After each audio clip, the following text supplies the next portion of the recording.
So this is the gorgeous Tiffany and the gorgeous Annette and the gorgeous Kristen at the end. And like you girls, they all have a story, and they all have a story about what God has done in their lives. And with our revealed theme this year, and when Paul said, no matter what, I will passionately cling to Christ, and whatever it takes, I will continue to live my life based on the reality of Christ. So I just thought that, because, you know, when you hear someone else's story, it often encourages, you know, and when you hear that, it's not just to know details of their lives, but this is actually so they can speak what God has done and bring encouragement to your hearts as well. So on that, no matter what, Kristen, when did you really know that you knew that you knew that you knew that you would always hold on to Christ as your hope? Well, I grew up in a Christian household. My brother and I grew up at Sunday school and everything, so we always had Christ in our lives. But 2010, I got really sick. I was born with cystic fibrosis, and my lungs just failed, and I was pretty much at end stage cystic fibrosis, and I was put on the transplant list. I might talk a little bit about that later. Yeah. But how he worked through that was just amazing. Yeah. And that was just a whole nother depth of what he could do. Yeah. So you'd, and I know when you say you grew up in a Christian household, your parents were always praying for you and your brother. Yes. Because you both had cystic fibrosis. And so was the churches that were involved with the faith as well. of God with that. Yep. Yeah. Tiffany, what about you, honey? When did you first know that, I'm going to stick with this, I'm going to stick with God? Okay, so for me, it's multiple times in my life. I've realised that over and over again as my life goes on. The first time for me would have been the very first youth camp I went to. I was sponsored to go. Some person from the church chose me specifically to go, and I was dealing with some rough times then. And he revealed himself to me a lot that night. I remember the guest speaker, I believe it was Matt, I can't remember his last name. He asked for those who wanted prayer to go up the front. I wasn't going. I was going to sit in my chair and just stay at the back. It didn't work. I had no choice. I was up the front before I knew what was happening, and it brought me to tears. Yeah. So that's a time when your heart really connected with him in that time. Yeah. How about you, Annette? Well, again, too, I was like Kristen. I was brought up in a Christian home. We went to an Anglican church, and I got the stamps and the books at the end of the year for attending every week. You know, I was really good. Just had to attend. You didn't have to behave, so it was cool. But it really didn't happen for me until we went searching with it when we had children. And I know this sounds strange, but we actually got involved in a cult for 12 years. It was at the beginning of that journey, and this is where I look at and say, God can use anything, you know, as long as you have his word, and it was his word that got us out of the cult as well. Yeah. But they're amazing people, and I love them still, but it was a journey we went on. But I still remember specifically, I'd gone to a meeting, Kev had stayed at home with our 2 young children at the time, and they were talking on baptism, and God actually touched my heart. I knew that he had touched me. Yeah. And when I went home, I remember it was a shocking night. It was a massive storm. the wind was blowing, lightning, the whole, like Dracula thing, it was all happening. And I just felt so peaceful. Yeah. I went home from there, I was so peaceful, I just loved the Lord. I thought, thank you, but that was my time when I knew. Yeah. And it was a journey from then, as it is for us all. Yeah. But that was the beginning of that real journey. And it really shows that God's not limited, is he? Oh, absolutely God, not. God is Absolutely. able to reach you no matter where you are. Yeah, Exactly. absolutely.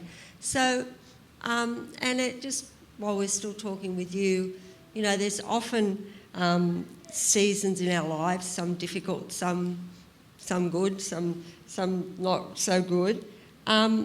In what ways, and not necessarily giving specific things, but in what ways has Christ revealed himself to you in the different seasons that come in life?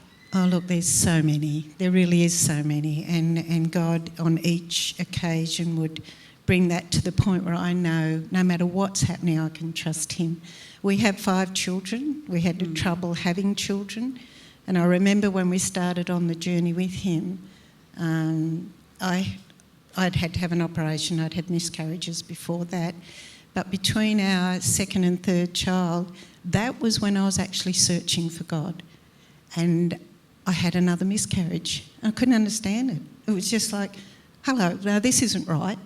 I'm finally on a journey. I know God touched my life, but look, I don't understand this. This isn't how it works. I'm serving God. Everything should be great now. I love him. And yet this baby, I've miscarried. And I remember the people, they were workers, we called them in the fellowship we were in at the time. And they rang and Kev said, look, my husband said no, and it's really not up to that because I'd just come out of hospital. And when he told me they had rung, I said, no, I want to talk to them. I really need to know what's going on. And when they come up, they didn't really preach to me, they didn't say anything, but they went to God's word. Yeah. God's word is the word of life, Yeah. And I still remember we said, well, let's just read through Psalm 27. And we read 2 verses each, and it come to where it says, I'll sing in the house of the Lord, I'll have joy. And, the joy, as soon as I said joy, it bubbled up, and I didn't need to know anymore. Yeah. I knew that I knew. There was a reason God knew, I didn't, but I could trust him. Yeah, that's great. Yeah.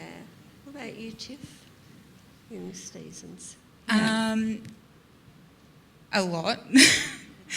I've had many different seasons in my life, and each time God has revealed something different to me. So I have a young brother, which not many people know. He's 16. I haven't seen him since he was 3. And for a while, I just shut it off and said, I'm going to pretend like it's okay. There's nothing wrong here. I'll see him eventually. And I didn't really deal with it. And at the very first youth camp, I had no choice but to deal with it. God put that on my heart that it needed to be dealt with, and he provided someone to talk to that kind of understood what I was going through.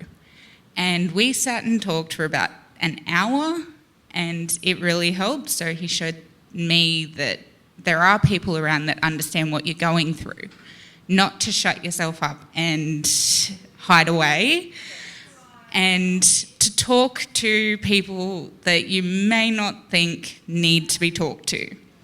And I have had other things happen where family have passed away or lost friends or something like that. And I, again, thought I could take it in my own strength and locked myself away. Again, does not work. I've kind of got to a point now where I've learnt to lean on God and lean on the people he puts in your life, because they are the biggest support for you. And no matter what, there is someone there for you that understands. How good is that, hey? What good testimony is that? Yeah. So Kristen, how about you in the different seasons and how God's revealed himself? I've had lots of different seasons. I too struggled with infertility, and that was just part and parcel of cystic fibrosis. But my transplant, that was the big one for me. And it was scary, and I've forgotten some of it, but other bits that I remember. When was your transplant? How long ago? 2011. So, like I said, I was at end-stage CF, couldn't breathe. I was on oxygen 24/7. The weight was just falling off me. And pretty much everything that could go wrong, it felt like it did. The doctors had told me quite earlier on, if I got below 40 kilos, they'd have to consider maybe removing me from the active list, because below 40 kilos for my height, I would not have recovered well, it would have been riskier. So I was heading towards 40 kilos. So the John Hunter wanted to put in it's a feed tube, they call it a PEG. And to get that done with my health, I needed a special anaesthetist. I needed all the gear, I needed everything. So I had to wait for that. The anaesthetist was on holidays, there were no hospital beds, and I was like, really? I'm going to die because there's no hospital beds? And the weight was just falling off me, and I got to 37 kilos, and I was panicking because I knew that I didn't have much time left. I had to come to terms with the fact that I might not get through it, I might not make it. I never ever said goodbye to Robert or anything like that, because I was positive and I had hope that I would get a set of lungs. But when you're in that situation, I didn't want to die, but I was at peace with, it was just a peace that you had. The hospital rang one day and said, the anaesthetist's back, we still don't have a bed on your ward, but we can put you in this ward. Well, the thing with cystic fibrosis, we grow different bacteria, and the one that I had was a fairly common one. There's one called Cepacia that nobody wants to get, and it's quite contagious amongst people with CF. Causes complications. They don't always do transplants if you have that bacteria. Well, the ward they wanted to put me in was the ward that they put all the people with this Cepacia. So I had to choose, do I get the feed tube and put on the weight? Do I risk Cepacia? And in the end, I just said to Robert, my husband, I said, no, I can't go to that ward. I just couldn't go to that ward. So I just stayed at 37 kilos. At the time, I was on 3 monthly visits to St Vincent's, because my cystic fibrosis clinic was John Hunter, but the transplant clinic was down in Sydney. And my 3 months was up the following Tuesday, and I thought, I'm going to weigh in at 37 kilos, I'm under 40, what are they going to do? Well, Monday morning came, it was pouring down rain, it was a horrible day. My husband went to start the car to take Cohen to preschool. Didn't start, we had a flat battery, so I had to get NRMA out. It is flogging down rain. Took Cohen to preschool. Cohen came home, he had a black eye. He was only 4 at the time. I said, what happened to your eye? Oh, some kid punched me, and so I'm upset because he's my baby. And that's at the stage where you're like, what else? What else can go wrong? So we went to Rob's parents for dinner that night, and I had to leave early because I was so sick, I couldn't breathe. We got home, and I was just having a night where I couldn't breathe. And when I say I can't breathe, it was like you're getting the air in, but there's nothing getting in, and the oxygen was turned up. And I made Robert sit up with me, and I said, Robert, I honestly don't want to be alone tonight, because I didn't think I'd make the morning. So he stayed up with me. And my breathing started to settle. I said, I think I can go to bed now. And of course, it takes me 20 minutes to walk up the hallway. We had all chairs, so I could walk and then sit, walk and then sit. And I was on the side of the bed, and it was midnight, and the phone rang. And you knew that it was St Vincent's. Like, who rings at midnight? And so we had the home phone and the mobile. Well, Robert was in the shower, and the home phone was ringing out in the kitchen. I can't walk. It took me 20 minutes just to get to bed. So I'm like, Robert, and he's like, I'm coming. So he's raced out the towel around. He's gone to the kitchen, and then his mobile's rang, which is on his side cupboard, and I was sick, I can't move. I'm like, Robert, your mobile's ringing. So he's racing up there, and then it stops, and then the kitchen rings. And anyway, eventually they got hold of us, and they said, we have a possible set of lungs for you. And so I went down there, and they prepped me and everything, and because they'd already got me down there, the fact that I was 37 kilos didn't matter, because the lungs pretty much had my name on it. God's good, hey? Had I have decided to get the feed tube the week before, it wouldn't have been healed. They hit me with all their immune suppressants, so not only wouldn't have healed, it could have possibly been an infection risk. And my surgery took 9 hours. 5 hours is the average, but my lungs were just so damaged they were stuck, and they didn't know that until they opened me up. They had to just scrape them out, just little bits at a time. And after the surgery was done, the surgeon said to Robert, I don't know why she's still alive. Her lungs at the bottom were just non-existent, and the tiny bit up the top, I think it was this side, that she was using to breathe, were that infected. She said, I don't know what she was using to breathe with. We know. And the 37 kilos didn't come against me. I was only in ICU for about 48 hours. Usually it's up to a week or even more. And I was in hospital for 2 weeks and came home. And so I kept asking why, and that's why. It's just everything falls into place. And you could go insane looking for the reasons why, and you might not even know why, but there's always a reason. Yeah, how good is that? Yeah, such a testimony. So we'll just stay with you for a minute. So how does now, we're talking about,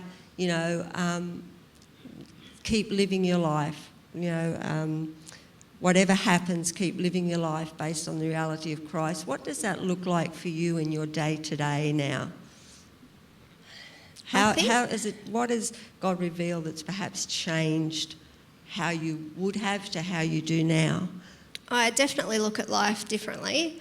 I think I have a lot more trust in him, and we still have bad days. And after my transplant, we thought, yay, that's our bad season, that's done for the life. And then my son got diagnosed with epilepsy, then autism, and then we had financial. So it is continuing, and I've accepted that we'll always have challenges. Just it's part of our family, but we're positive about it, and we see the positive. And I try to speak positively about our situation, and it motivates me to be a better person and to strive. I think that if I didn't have CF and I didn't have the breathing issues and everything, I'd probably just be a normal person, just not prioritising family. I'd probably be working myself into the ground, who knows, but I use my lungs now. I took up running again. I used to run when I was a kid. Runs marathons. I did my first marathon last year. I used to say when I was sick that having a shower was like running a marathon because I was so tired and breathless having a shower. And I found that doing a marathon was actually easier than having a marathon. So I just feel like I've got these goals and I have to get these goals. And when I reached that goal, I did the marathon last year. Now I'm training for a 65k ultra in January.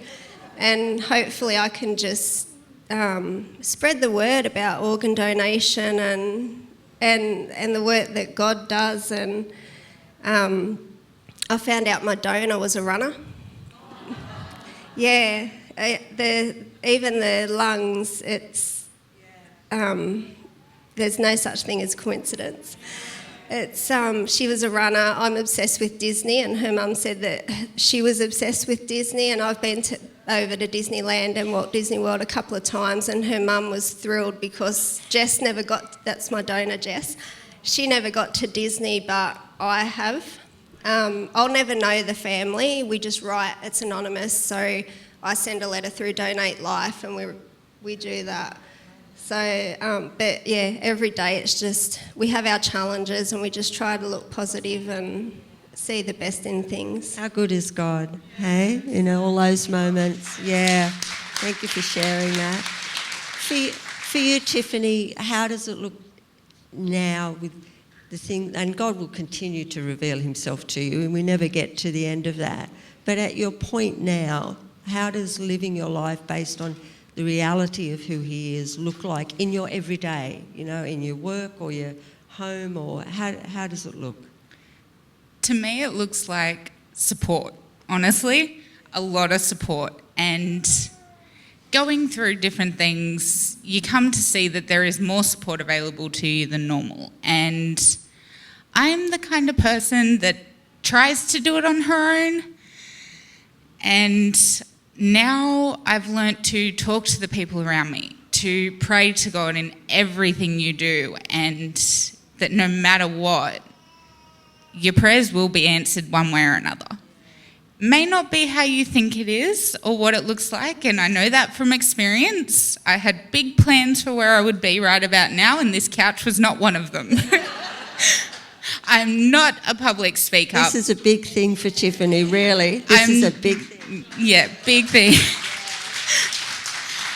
I'm not the kind of person that likes being up on stage in front of everybody. I'm not the person that wants everyone looking at me. And I know I have actually said this to Pastor Susan, that when she first asked me, I was going to say no. I had it in my head and I tried to figure out the nicest possible way to say no. I couldn't find one. And I put a lot of prayer into it and decided that clearly somebody needed to hear what I have been through, or needed to hear that there is support out there for them. And I do that in everyday life. And to me, it's supporting people whether they believe or not. At work, I know a lot of the girls are not Christian. They do not believe. One of them has even said, I'm agnostic. But I still offer them the same support that God has given me, and some of them are realising that there is more to life than just work and home. And one of the other young girls is finally talking about going to church because she kept it secret that she goes to church because she didn't think any of the other girls would want to know or that they'd want to talk about it. Well, I came in and started talking about it. And now she's open with everyone and she's not nervous at work anymore. So that's what it is to me. Yeah, that's showing the reality. Yeah. And for you, Annette, how does it look in your everyday, living your life based on the reality of who Christ is? Well, I think it is so important, as I said, with the Bible, to read the Bible, because that was what got us out of the cult, in a sense, just asking questions, but God showing us through his word that things that were wrong. We've got 5 children and 17 grandchildren, 1 great-granddaughter. She's just greedy, just Life greedy. is awesome. Tell you, just greedy. But I just look at it and really you don't have to look far. You look at your grandchildren or your children or, your relationships. So I've got an amazing husband who's very clever and he teaches me a lot about myself, lessons I don't really want to know. But I just look at it as our family. My children haven't always walked with the Lord, and I prayed all the time for them. And God gives you scriptures. We had one son who was out in the world for 10 years. He was on drugs and alcohol and had a lot of experiences, and I got to trust God through that. It also keeps you humble, and yet make you realise sometimes we can get very religious and not have the right heart. Like you were saying before, Bron, that check your attitude. That son now is a pastor of a church. Yes. And so I don't have to look far to look at God's faithfulness, to look at his love for us, to look at his love for our children, to look at what he does in their lives, and even, like we've heard this morning, so many ways, in such great ways, it's things we go through can be quite catastrophic sometimes, but you know he's with you as you go through it. And I look at my children and they are amazing.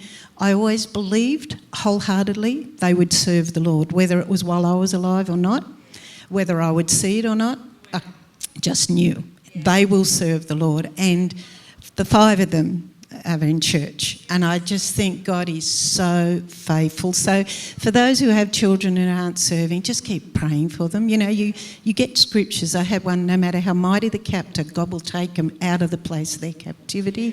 He will bring our children from the north, the south, the east and the west. You know, he will bring them into his presence. So don't ever give up on them, because he loves them more than we do. And that's a revelation I came to. He loves them more than I do. And I don't think anybody else could do that, you know, but he loves them more than we do. And so that is the thing that God has shown me over and over and again. Just trust him. Yeah, it's so good. Yeah. Yeah, why don't you just thank these girls? These precious women have